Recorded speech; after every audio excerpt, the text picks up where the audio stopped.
Hi friends, welcome to Somu competitive guidance. GPO లేకపోతే గ్రామ పాలన ఆఫీసర్ సంబంధించినటువంటి నోటిఫికేషన్ అనేటువంటిది విడుదల చేయడం జరిగింది అనమాట అండి. దీనికి సంబంధించినటువంటి వివరాలు చూసుకున్నట్లయితే కనుక మొత్తం 10,954 పోస్టులకు సంబంధించినటువంటి నోటిఫికేషన్ అనేటువంటిది విడుదల చేయడం జరిగింది అనమాట. దీంట్లో మనం చూసుకున్నట్లయితే కనుక క్వాలిఫికేషన్ ఏ రకంగా తెలిపారంటే, జీపీఓల కింద కావాలనుకున్నటువంటి వారు చూసుకున్నట్లయితే గ్రాడ్యుయేషన్ అనేటువంటిది మినిమం క్వాలిఫికేషన్గా అడగడం జరిగిందనమాట అండి. అలాగే ఒకవేళ వీఆర్ఏ కింద చేసినటువంటి వారు అయితే కనుక వాళ్ళకి 5 years అనేటువంటిది ఎక్స్పీరియన్స్తో పాటుగా ఇంటర్మీడియట్ చదివినటువంటి వారు ఈ పోస్టులకి ఎలిజిబిలిటీ అని చెప్పి తెలపడం జరిగిందనమాట అండి. అయితే 16/4 అంటే ఏప్రిల్ 16 లోపున ఈ అప్లికేషన్ ఫామ్ అనేటువంటిది ఎండ్ అవుతున్నట్లుగా తెలపడం జరిగిందనమాట అండి. సో ఎవరైతే ఈ పోస్టులకి ఎలిజిబిలిటీ ఉన్నారో వాళ్ళు కంపల్సరీగా ఇక్కడ ఇచ్చినటువంటి https://AL3S8R9E2T00Z9 RC7 అనేటువంటి దాన్ని ఓపెన్ చేసినట్లయితే కనుక ఫిజికల్ కాపీ అనేటువంటిది మనకి గూగుల్ ఫామ్స్ అనేటువంటి దాంట్లో మనం ఫిల్అప్ చేయాలని చెప్పి తెలపడం జరిగింది అనమాట. అంటే ఇది మనం చూసుకున్నట్లయితే కనుక వారు ఎవరైతే ఇంతవరకు చేసినటువంటి వీఆర్ఏలు ఉన్నారో వారికి సంబంధించినటువంటి దాన్ని మనం అనమాట అండి. ఎడ్యుకేషన్ క్వాలిఫికేషన్ అదే రకంగా ఎక్స్పీరియన్స్ అనేటువంటిది ఇందులో మనకి మెన్షనింగ్ అనేటువంటి చేయడం జరిగింది అనమాట.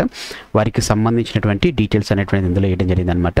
రెస్పెక్టివ్ డిస్ట్రిక్ట్ కలెక్టరేట్కి వాళ్ళు ఈ ఫామ్ అనేటువంటిది వాళ్ళ యొక్క ఫిజికల్ సైన్ చేసినటువంటి కాపీ సబ్మిట్ చేయాలని చెప్పి తెలపడం జరిగింది అనమాట అండి. మెథడ్ ఆఫ్ అపాయింట్మెంట్ అనేటువంటిది ఎలా ఉంటుందని మనం చూసుకున్నట్లయితే కనుక వీఆర్ఓ రెవెన్యూ ఆఫీసర్ ద్వారా ఎవరైతే ప్రీవియస్ చేసినటువంటి వారు ఉన్నారో వారు ఫిల్ చేసినటువంటి దాన్ని, లేకపోతే ఫార్మర్ వీఆర్ఏగా వర్క్ చేసినటువంటి వాళ్ళు దీనికి ఫిల్ చేసినటువంటి వారిని వారు తీసుకున్నటువంటి వారి క్వాలిఫికేషన్ బట్టి వాళ్ళని తీసుకుంటారని చెప్పి తెలపడం జరిగింది అనమాట అండి. స్కోప్ ఆఫ్ వర్క్ చూసుకున్నట్లయితే కనుక గ్రామ పాలన ఆఫీసర్ అనేటువంటి వారు చూసుకున్నట్లయితే కనుక చేసేటువంటి వర్క్స్ ఎట్లా ఉంటాయంటే మెయింటైన్ ఆఫ్ విలేజ్ అకౌంట్స్, అదే రకంగా conducting enquiries for the insurance of various certificate issuance of various certificate అంటే క్యాస్ట్ కానీ ఇన్కమ్ కానీ ఇంకా ఏ సర్టిఫికేట్లు ఉన్నా కానీ ఆ సర్టిఫికేట్లకు సంబంధించినటువంటి దానికి ప్రతి సర్టిఫికేట్కి ఇష్యూకి వీళ్ళు ప్రాసెస్ అనేటువంటి చేస్తారన్నట్లుగా తెలపడం జరిగింది అనమాట అండి. అదే రకంగా conducting of enquiries regarding the encroachments on government lands, lakes and water bodies and ensuring their protection. అంటే గ్రామాల్లో ఉన్నటువంటి భూములు కానీ సరస్సులు కానీ వాటర్ బాడీస్ కానీ వీటి మీద ప్రొటెక్షన్గా చేస్తూనే వాటికి సంబంధించినటువంటి పూర్తి డిపెండెన్స్ అనేటువంటిది వీళ్ళు తీసుకుంటారు అన్నట్లుగా తెలపడం జరిగింది అనమాట అండి. అదే రకంగా investigating land related disputes and assisting surveyor and land surveys అని చెప్పేసి, అంటే ఏదన్నా ల్యాండ్ సంబంధించినటువంటి ఏదైనా డిస్ప్యూట్స్ ఏమైనా వచ్చినట్లయితే కనుక దానికి సంబంధించినటువంటిది కూడా వీళ్ళు టేక్ కేర్ చేస్తారన్నట్లుగా, సర్వేర్ ద్వారా వీళ్ళు టేక్ కేర్ చేస్తారన్నట్లుగా, వీళ్ళు పర్ఫార్మెన్స్ అనేటువంటి చేస్తారన్నట్లుగా తెలపడం జరిగింది అనమాట అండి.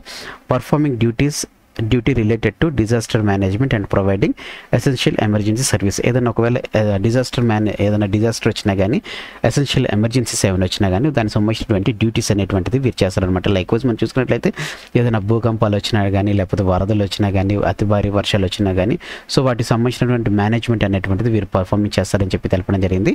Identify the beneficiaries for the welfare schemes and development project. ఏదైతే రాష్ట్రం తరపున వస్తున్నటువంటి వెల్ఫేర్ స్కీమ్స్, సంక్షేమ పథకాలు కానీ, డెవలప్మెంట్ ప్రాజెక్టులు కానీ ఏవైతే ఉన్నా కానీ దానికి సంబంధించినటువంటి బెనిఫిషరీస్ అనేటువంటి వాళ్ళు వీరు ఐడెంటిఫై చేస్తారని చేసి తెలపడం జరిగింది అనమాట. అదే రకంగా assisting to the election related duties extending support to the protocol officer. ఏదైతే ఎలక్షన్స్ టైంలో ప్రోటోకాల్ ఆఫీసర్స్ ఎవరుతున్నారో వారికి అసిస్టెన్స్ అనేటువంటిది కూడా వీరు చేస్తారన్నట్లుగా తెలపడం జరిగింది అనమాట అండి.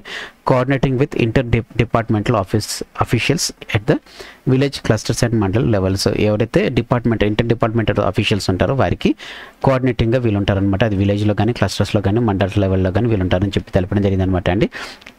అలాగనే undertaking any other duties interested by the government, chief commissioner of land administrator, district collector, revenue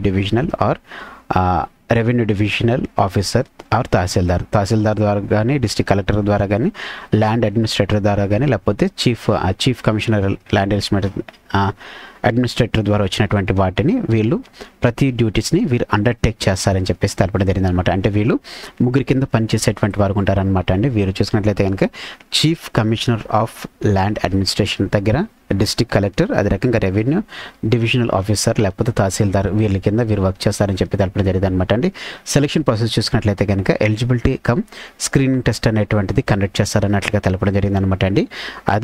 అది కూడా ఎప్పుడు చేస్తారంటే కాంపిటెన్స్ అంటే పోస్టుల మీద కాంపిటెన్స్ అంటే ఒక పోస్ట్కి ఎక్కువ మంది కనుక వీఆర్ఓలు మరలా వచ్చి వీళ్ళు అప్లై చేసుకున్నట్లయితే కనుక ఒక పోస్ట్కి వచ్చి ఎక్కువ మంది కాంపిటీషన్ ఉన్నట్లయితే కనుక వారి స్క్రీనింగ్ టెస్ట్ అనేటువంటిది కండక్ట్ చేస్తారని చెప్పి తెలపడం జరిగింది అనమాట అండి.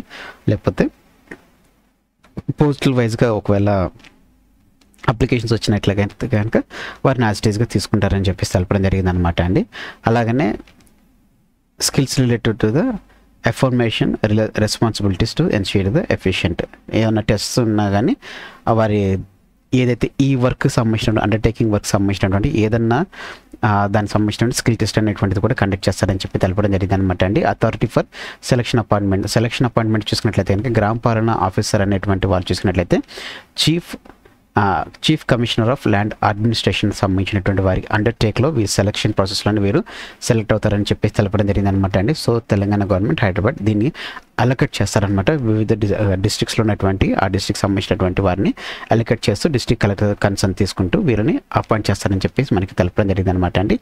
వీరి సర్వీసెస్ అనేటువంటిది సర్వీస్ కండిషన్స్ చూసుకున్నట్లయితే కనుక service rule government by the GPO shall be framed due course. ఈ జీపీఓ సంబంధించినటువంటి ఫ్రేమ్ అనేటువంటిది డ్యూ కోర్స్ అనేటువంటిది మీరు వల్ల సెట్ చేస్తారని చెప్పి తెలపడం జరిగింది అనమాట అండి. పే స్కేల్ కానీ వారికి సంబంధించిన ప్రీవియస్ సర్వీస్ రికార్డింగ్ తీసుకుంటూ వారికి ఇచ్చేటువంటి టెన్యూరెన్స్ అనేటువంటిది కానీ వారి అంతా పూర్తిగా వారు తీసుకుంటారని చెప్పేసి ఫర్దర్గా వారు మెన్షన్ చేస్తారని చెప్పి తెలపడం జరిగింది అనమాట అండి. సో ఫ్రెండ్స్ ఇదండి గ్రామ పాలన ఆఫీసర్ సంబంధించినటువంటి అప్డేట్తో కూడినటువంటి వీడియో. మరిన్ని అప్డేట్ గురించి మీరు మన సోము కాంపిటేటివ్ గైడెన్స్ అనేటువంటి యూట్యూబ్ ఛానల్ సబ్స్క్రైబ్ చేసుకోండి. పక్కన ఉన్నటువంటి బెల్ ఐకాన్ ట్యాప్ చేయడం ద్వారా ఎప్పటికప్పుడు లేటెస్ట్ అప్డేట్స్ అనేటువంటి మీరు పొందొచ్చు అనమాట అండి. ఈ గ్రామ పాలన ఆఫీసర్ సంబంధించినటువంటి సిలబస్ అనేటువంటిది కూడా నేను మీకు వీడియో చేయడం జరిగింది అనమాట. అది చూడకపోతే తప్పకుండా దాన్ని కూడా చూడండి. మీకు ఎగ్జామ్ పాయింట్ ఆఫ్ వ్యూ ఎంతగానో ఉపయోగపడడం జరుగుతుంది. But thanks for watching the video. Have a nice day. All the best for exams. Bye.